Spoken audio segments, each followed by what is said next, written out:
Med students party hard. Mga walwal times na nawawalan kami ng motivation. Med student na nakapag-ghost sa inyo. It made studying a lot easier. Med students, madaming single. She's a Mona Lisa.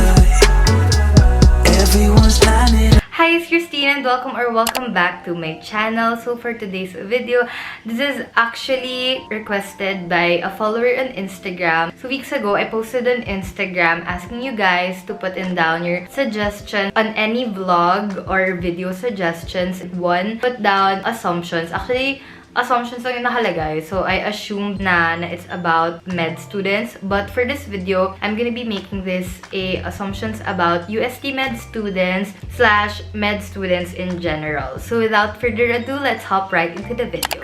Okay, so obviously, I placed a question sticker on Instagram where you can drop in your different assumptions about us UST med students or about med students in general. Merong iba na ulit-ulit siya. So what I did is just I listed them here so that I won't miss out on anything. Okay, so the first is that med students are always motivated to study and they're masisipag. Well, yes, that is true. We don't really have a choice but to be masipag and to study all the time because of course we cannot afford to fail in med school. Ginusto namin to be where we are right now. That's why we are working very hard to reach the end goal, and that is getting that MD. Well, of course, there would be times na nawawalan kami ng motivation. Like, as any normal person out there, we would get burned out, we would get drained, and there would just be days where we just want to rest. But really try our best to give our effort in our studies.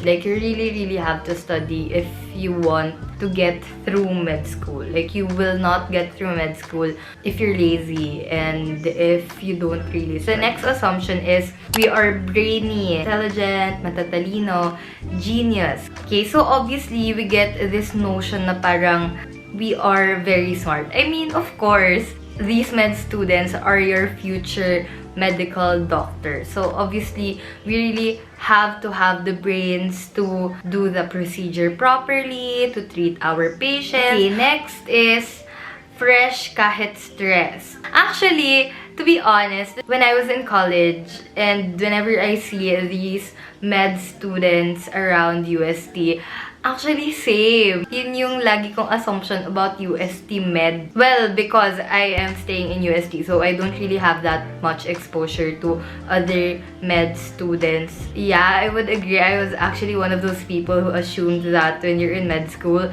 you're like, bakit parang hindi sila nasi-stress? They're always so fresh. Alam mo yun? When I got into med school, I realized that every day you get to face different doctors. Your teachers aren't just professors anymore. Like, your professors are your future colleagues already. Of course, we would want to look presentable in front of them. And na-realize ko naman kasi, etong age bracket namin in medicine, we are like 20s na, diba? So, parang, in my case, etong age na to, parang napahilig ako with fixing myself. So, maybe yun din. Like, compared to college, I don't really fix myself that much. Like, I don't really put much effort into how I look when going to school compared in med school. Fresh looking lang yun, but deep inside, zombie na talaga. Pagod na pagod na. For the next assumption is, ito super dami. Like ang dami nag-drop down ng assumption na to. As in, rich kid, Borges. Well, okay, for me kasi, we all have different meanings of rich kid. Like, for me, sila Pacquiao, ganon. I think others would consider med students rich kid because of the tuition fee. I mean, yes, the tuition fee is really expensive in med school, although there are a lot of scholarship offers when entering med school. So do not lose hope if you are thinking that you're gonna have problems financially. There are a lot of schools that are offering scholarships for med students. You know, we really budget pa rin. So not because we're in med school na parang rich kid that only money. No, it's not like that. Okay, next assumption is med students know how to manage their time and they are self-disciplined. So actually, this is kind of similar to yung masisipag na assumption. Because of course, when you have self-discipline, you get to be hardworking. Like it just follows. When you are self-disciplined, you get to be hardworking with your studies. We have a lot of subjects, especially right now in 3rd year. We have a lot of subjects and we really have to manage our time wisely. It will make your med school life a whole lot easier if you know how to manage your time. Next is passionate. Of course, me, I don't think you will get through med school when med school is not your passion. Lahat naman kaming nandito sa med school, we really want to be doctors in the future. It's really our passion to be doctors. So yeah. Next assumption is suki ng Power Mac, Apple Store. Lahat may iPad. Okay, I just wanna clarify. iPad is not a requirement in med school. It just so happens that almost everyone has, because feeling ko nagka-influencean lang din yung mga tao inside med school. And I'm gonna be honest, it made studying a lot easier. Some of our professors have Apple gadgets. That's why they often would airdrop their lectures to us. You know, pagpayag sila. Because not all professors would give out their lectures. But then again, Apple products / iPads are not a requirement in med school. I just really want to clarify that. Ako nga, personally, I would sometimes rather print my trances pa din rather than studying on my iPad. Okay, so for the next assumption is we have here, med students are always puyat, walking zombie. Actually, as I said kanina, even though we are assumed to be always fresh in school, we are actually very puyat inside. Need talaga namin magpuyat so that we could finish all our homeworks, our readings. Actually, like right now, even though our school is running through online classes, nagpupuyat pa rin kami because in 3rd year, we have a lot of reportings and you can't just rush your reporting. So, yun. So, next assumption is med students, madaming single. And yung mga single, madaming suitors. Madami pang single sa med. Actually, I think... Teka, iniisip ko if mas madaming single or mas madaming taken. Madami bang single? Ako lang ata yun. Feeling ko, siguro, if there are yung iba dyan na single, walang time to maintain a relationship because of the workload in med school. Next assumption, actually, madami ring nag-drop down ito. Med students party hard, mga walwal, liberated, lasenga. Okay, I would say that med parties are really solid. Like, of course, we are really stressed and tired from all the workload in med school. So I think that is the only avenue where we can release our stress, where we could be with our med friends and not talk about med. Do you get me? I think that's why when we attend med parties, it gets really, hindi naman wild, but then med students really know how to have a good party. So, next assumption is almost all med students may relative na doktor. Partly true. Yeah, I think because some of us then entering med school were influenced by our parents, by our relatives that are doctors right now. So I think yun, one factor. Okay, next. Ito, this is very interesting. UST MED students, actually, to be specific, they are more theoretical and less application. Okay, I just wanna say that there's nothing wrong with that notion na parang more theoretically inclined yung isang institution. Yes, we get this a lot, that expertise namin is more on the theoretical and less application. For me, personally, I don't think there's anything wrong with that because first of all, for you to have a good practice, you have to have a good foundation with the theoretical side. When it comes to practice, nasa tao na yun. It's up to you to apply what you've learned in med school and to hone your skills. Gets ba? Next assumption is laging busy, always wala sa family reunions, sacrificed ang social life. Well, yeah, somewhat this is true because again, our weekends are mostly spent on studying.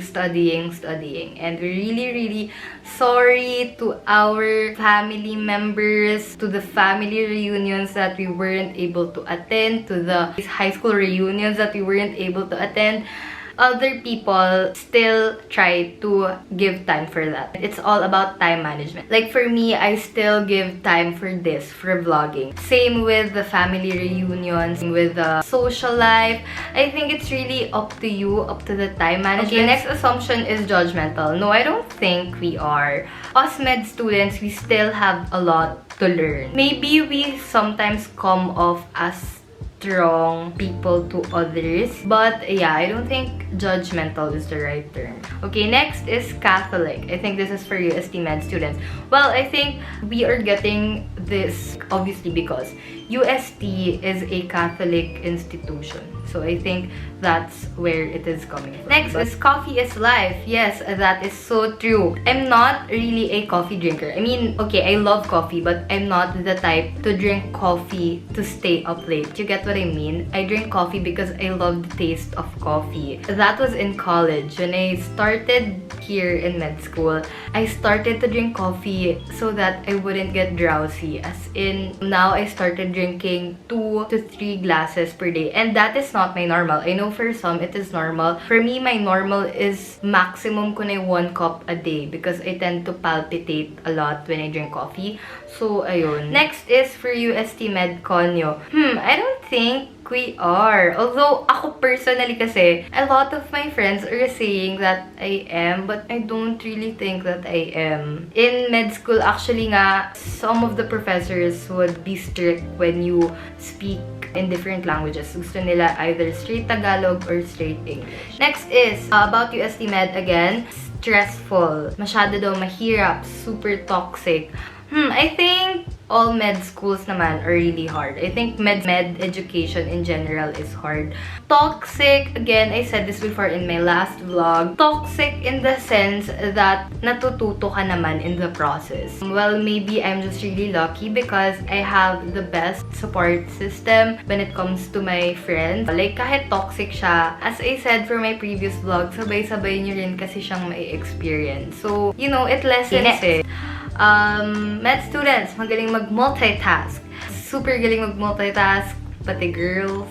I think, oo, because as I said kanina, we have a lot of different subjects. So, especially for some that still manages to balance social life and med school and other extracurricular activities. Next, may nag-write ng about UST Med, ghoster daw ang mga UST. Assumption to about UST in general. Ghoster daw. Parang di naman. If ever man, may med student na nakapag-ghost sa inyo, maybe it's because he or she is really busy. But, never ever ghost someone. Do not, okay? No matter what your excuse is, go talk to the person. Okay, next is sobrang linis, neat and organized. I think we really have to be organized. To-do lists, ganyan. Because if not, we would get lost with the topics, with our classes. The super duper daming subjects, I think we really have to be neat and organized. Next is confident. Confidence is actually, I think, what med schools are trying to instill in us.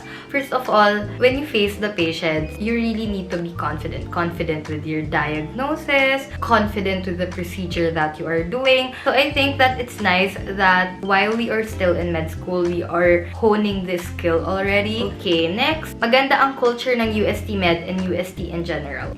Okay, so I just want to say, it doesn't really matter where you come from as long as you stick with your values, with what you believe in. In every school, meron pa ring bad influence yan. May mga tao pa rin that will become a bad influence in your life. And it's up to you to choose the right people to be with that will have a good influence on you, on your career, on your life. But when it comes to the culture ng UST Med, culture-wise, I really like the culture in UST Med. First of all, because yes, people are very competitive, but people there help each other. Next is magaling mag-memorize. Yes, I think over time, we establish this skill already because honestly, there are a lot of things to memorize in med school. I'm not gonna sugarcoat it. we have a lot of things to memorize in med school. Okay, next is nagyoyosi. Yung iba lang naman po ata. Yes, I'm not gonna lie, there are actually some people who do smoke. Well, me personally, I haven't tried ever. And right now, yung circle of friends ko don't really smoke. So, I'm not judging the people who smoke, okay? I actually know people